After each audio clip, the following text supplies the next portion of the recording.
প্রধানমন্ত্রী শেখ হাসিনার কপালে নামাজের দাগ দেখা যায়। আমি প্রশ্ন করলাম যে আপনার কপালে তো নামাজের দাগ দেখছি। হুজুর, আমি 7 বছর বয়স থেকে আমি নামাজ পড়ি। কিভাবে? বলে, হুজুর, আমি যদি নামাজ না পড়তাম আমার মা আমার জন্য ঘরে ভাত পাক করতো না। আমার মাকে আমাকে নামাজি বানাবার জন্য চেষ্টা করেছে, সেই থেকে হুজুর আমি নামাজ পড়ি, নামাজ ছাড়ি না। ছোটবেলার শিক্ষাটার গুরুত্ব কি?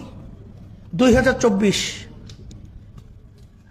ফ্যাসিস্ট আওয়ামী লীগ সরকার যখন পাতানো নির্বাচন তৈরি করেছিল, তখন প্রধানমন্ত্রী শেখ হাসিনার পক্ষ থেকে আমাদের কাছে পাঠানো হয়েছিল নির্বাচনে নেয়ার ব্যাপারে।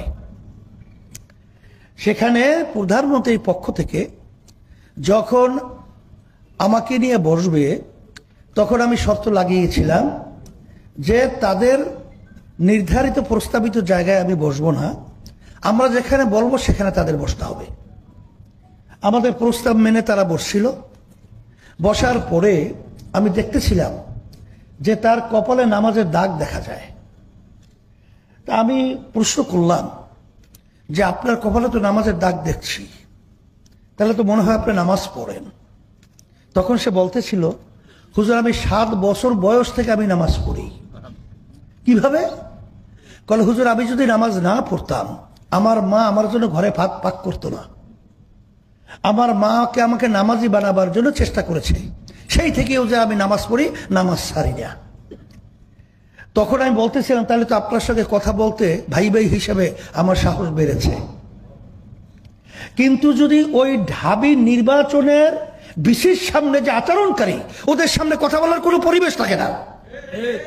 তখন আমি বলতেছিলাম যে আপনারা এই পাতানো নির্বাচনে প্রধানমন্ত্রীর পক্ষ থেকে আসছেন, আমাদেরকে সেখানে ঢুকাবেন, সিট দিবেন এবং এমপি বানাবেন, অনেক কিছু আমাদেরকে অফার দিয়েছেন। এবং সে বলতেছিল যে দায়িত্ব হুজুর আমি নেব, আপনাদের যেখানে যেখানে পদ থাকবে, মানে প্রার্থী থাকবে, তাকে এমপি হিসেবে বানিয়ে নেওয়ার দায়িত্ব আমি নেব।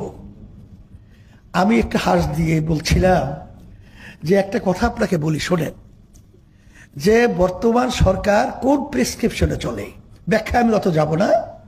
আমাদের দেশে প্রেসক্রিপশন না, এই প্রেসক্রিপশন অন্য জায়গায় হয়, এখানে বাস্তবায়ন হয়। আপনি পরিষ্কার জেনে রাখেন, ইসলামী আন্দোলন বাংলাদেশ প্রতিষ্ঠিত হয়েছে 1987 সাল। অদ্যাবধি পর্যন্ত কোন ফ্যাসিস্ট, কোন চাঁদাবাজ, কোন খুনি, কোন মিথ্যুক জালেম, দেশের টাকা পাচারকারী, তাদের ক্ষমতায় যাওয়ার জন্য সহযোগী ইসলামী আন্দোলন বাংলাদেশ প্রতিষ্ঠা থেকে শুরু করে কখনো হয় নাই। সিঁড়ি হিসেবে ব্যবহার আমাদেরকে করবে আর ক্ষমতার মস্তকে যাবে, এই দুর্নীতিবাজদের কখনোই সহযোগিতা আমরা ছিলাম না, এখন আমাদেরকে পাবেন না।